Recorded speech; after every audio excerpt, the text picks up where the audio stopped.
आणि आता महाविकास आघाडीचे जागा वाटप कसं असेल ते आपण पाहूया। जागा वाटपाबाबत कोणतेही मतभेद नाही। प्रकाश आंबेडकरांच्या जागांच्या प्रस्तावावर आज चर्चा। मोदींची हुकुमशाही उलथवून टाकायची यावर आंबेडकर आणि आमच्यामध्ये एकमत। महाविकास आघाडीच्या बैठकीनंतर संजय राऊतांची प्रतिक्रिया।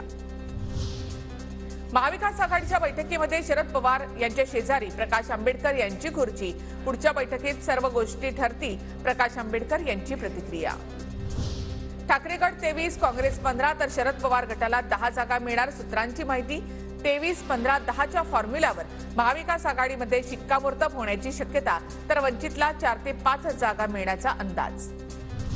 महाविकास आघाडीचा वंचितला 3 जागांचा प्रस्ताव। वंचितला काँग्रेस 1, ठाकरे गट 1 जागा देणार अशी सूत्रांची माहिती। तर वंचित न आल्यास 23-15-10चा महाविकास आघाडीचा फॉर्म्युला असेल।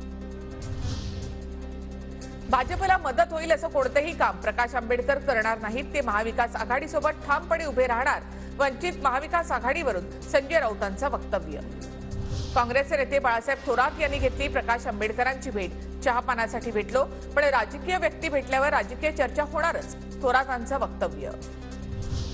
शरद पवार आणि राष्ट्रीय समाज पक्षाचे नेते महादेव जानकर यांच्यामध्ये रात्री चर्चा। माढ्याची जागा रासपसाठी सोडण्याची पवारांची तयारी।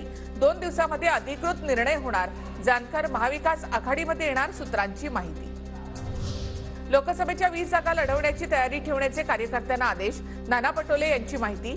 काँग्रेसमध्ये लोकशाही पद्धतीने जागा वाटप होतं, पटोलेंचं वक्तव्य। महाविकास आघाडीमधील 3 पक्षांमध्ये जागा वाटपावरून वाद सुरू। 10 जागांवर काँग्रेस आणि ठाकरे गट, तर 5 जागांवर काँग्रेस, ठाकरे गट आणि पवार गटामध्ये वाद। वंचित यामध्ये कुठेही नाही, प्रकाश आंबेडकर यांच्याकडून स्पष्ट।